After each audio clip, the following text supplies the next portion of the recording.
ಈ ಬಿಗೋನಿಯ ಗಿಡಗಳು ತುಂಬ ಸೂಕ್ಷ್ಮ. ಅತಿಯಾದ ಬಿಸಿಲನ್ನಾಗಲಿ ಅತಿಯಾದ ಮಳೆಯನ್ನಾಗಲಿ ತಡೆಯೋದಿಲ್ಲ. ಇದಕ್ಕೆ ನಾವು ಪಾಟಿಂಗ್ ಮಿಕ್ಸ್ ಕೂಡ ತುಂಬ ಸಾಫ್ಟ್ ಆಗಿರೋದನ್ನು ರೆಡಿ ಮಾಡಿಕೊಳ್ಬೇಕು. ಯಾವುದೇ ಥರನಾದ ರಾಸಾಯನಿಕ ವಸ್ತುಗಳನ್ನು ಉಪಯೋಗಿಸದೆ ಪಾಟಿಂಗ್ ಮಿಕ್ಸ್ ಮಾಡ್ಕೊಳ್ತಾ ಇದ್ದೀನಿ ನಾನಿವತ್ತಿಲ್ಲಿ. ನರ್ಸರಿಯಿಂದ ಈ ಗಿಡಗಳನ್ನು ತಂದುಬಿಟ್ಟು 1 ವಾರ ಹಾಗೇ ಇರಿಸಿದ್ದೆ ನಾನು.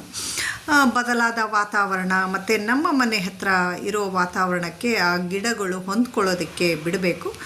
ತಂದ ತಕ್ಷಣ ರೀಪಾಟ್ ಮಾಡೋದ್ರಿಂದ ಗಿಡಗಳು ಸತ್ತು ಹೋಗಬಹುದು.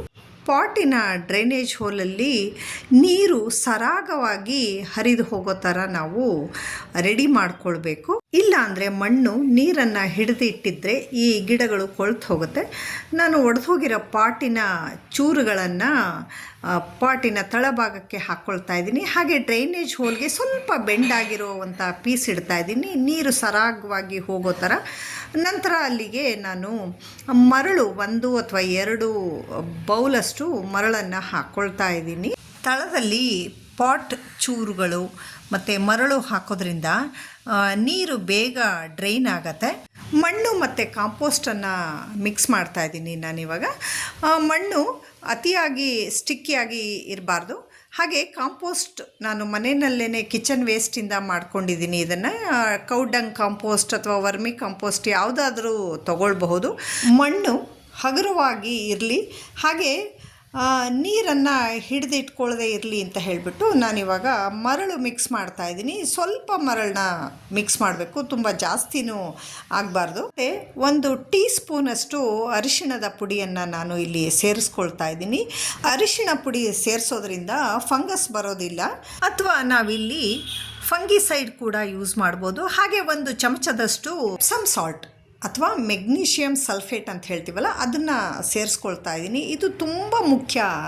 ನಾವು ಯಾವುದೇ ಪಾಟಿಂಗ್ ಮಿಕ್ಸ್ ರೆಡಿ ಮಾಡ್ಕೊಳ್ಳುವಾಗ ಇದನ್ನು ಸೇರಿಸ್ಕೊಳ್ಳೋದ್ರಿಂದ ಗಿಡಗಳು ಮಣ್ಣಿನಲ್ಲಿರುವ ಪೋಷಕಾಂಶಗಳನ್ನು ಹೀರ್ಕೊಳ್ಳೋದಕ್ಕೆ ಸಹಾಯ ಆಗುತ್ತೆ. ಹಾಗೆ ಸೂರ್ಯನ ಕಿರಣದಲ್ಲಿರುವ ವಿಟಮಿನ್ ಡಿ ಅನ್ನು ಗಿಡದ ಎಲೆಗಳು ಹೀರ್ಕೊಳ್ಳೋದಕ್ಕೆ ಈ ಎಪ್ಸಮ್ ಸಾಲ್ಟ್ ತುಂಬ ಸಹಾಯ ಮಾಡುತ್ತೆ. ನೀಟಾಗಿ ಅರಿಶಿಣದ ಪುಡಿ ಹಾಗೆ ಎಪ್ಸಮ್ ಸಾಲ್ಟ್ ಎಲ್ಲ ಮಣ್ಣಿನ ಎಲ್ಲ ಭಾಗಗಳಿಗೂ ಹರಡೋ ಥರ ಮಿಕ್ಸ್ ಮಾಡ್ಕೊಳ್ತಾ ಇದ್ದೀನಿ. ನಾನು ನರ್ಸರಿನವರು ಪಾಟಲ್ಲಿ ತೇವಾಂಶವನ್ನು ಹಿಡಿದಿಟ್ಕೊಳ್ಳೋಕ್ಕೆ ಸುಲಭ ಆಗಲಿ ಅಂತ ಹೇಳಿಬಿಟ್ಟು ಕೋಕೋಪಿಟ್ ಹಾಕ್ಕೊಂಡಿರ್ತಾರೆ. ಅದನ್ನು ನಾನು ಅಷ್ಟನ್ನು ಇಟ್ಕೊಳ್ಳೋದಿಲ್ಲ, ಸ್ವಲ್ಪ ಮಟ್ಟಿಗೆ ತೆಗೆದುಬಿಡ್ತೀನಿ. ಅದನ್ನು ಒಂದು 60% ತೆಗೆದುಬಿಟ್ಟು 40% ಅಷ್ಟು ಮಾತ್ರ ರೂಟ್ಗೆ ಏಟಾಗದೇ ಇರೋ ಥರ ತೆಗೆದುಬಿಟ್ಟು ಪಾಟಲ್ಲಿ ಇಟ್ಕೊಳ್ತೀನಿ. ನಂತರ ಉಳಿದ ಮಿಕ್ಸನ್ನು ಸೈಡಲ್ಲಿ ನಿಧಾನವಾಗಿ ಹಾಕ್ಕೊಳ್ತಾ ಇದ್ದೀನಿ, ರೂಟ್ಗೆ ಏಟಾಗದೇ ಇರೋ ಥರ. ಹಾಗೆ ಹಗುರವಾಗಿ ಮಣ್ಣನ್ನು ಒತ್ತಬೇಕು. ಆ ವಿಡಿಯೋ ಇಲ್ಲಿ ಸ್ಕಿಪ್ ಆಗಿದೆ. ಬೇರೆ ಬೇರೆ ವೆರೈಟೀಸ್ ಪ್ಲ್ಯಾಂಟ್ಸ್ ಎಲ್ಲ ಇದೆ ನನ್ನ ಹತ್ರ. ನನಗೆ ಗಾರ್ಡನಿಂಗ್ ಅಂದರೆ ತುಂಬ ಇಷ್ಟ. ನಾನು ಹೊರಗಡೆ ಎಲ್ಲಾದರೂ ಹೋದಾಗ ನರ್ಸರಿಗಳಿಗೆ ಭೇಟಿ ಕೊಡ್ತಾ ಇರ್ತೀನಿ. ಅಲ್ಲೇನಾದರೂ ಡಿಫ್ರೆಂಟ್ ಆಗಿರೋದು, ಸ್ಪೆಷಲ್ ಆಗಿರೋ ಪ್ಲ್ಯಾಂಟ್ಸ್ ಏನಾದರೂ ಕಾಣಿಸಿದ್ರೆ ಡೆಫಿನೆಟ್ಲಿ ಆ ಗಿಡ ನನ್ನ ಗಾರ್ಡನ್ನಿನ ಮೆಂಬರ್ ಆಗಬೇಕು ನನಗೆ.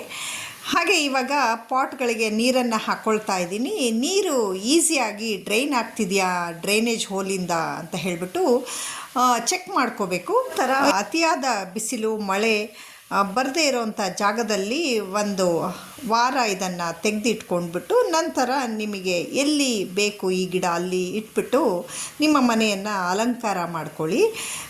ನನ್ನ ಇವತ್ತಿನ ಈ ವಿಡಿಯೋ ನಿಮಗೆಲ್ಲ ಹೇಗೆ ಅನ್ನಿಸ್ತು ಅಂತ ಹೇಳಿಬಿಟ್ಟು ಕಮೆಂಟ್ ಸೆಕ್ಷನಲ್ಲಿ ಕಮೆಂಟ್ ಮಾಡಿ ತಿಳಿಸಿ. ಮತ್ತೊಂದು ವಿಡಿಯೋ ಜೊತೆ ಮತ್ತೆ ಸಿಗ್ತೀನಿ ನಿಮ್ಮೆಲ್ರಿಗೂ. Thank you, bye.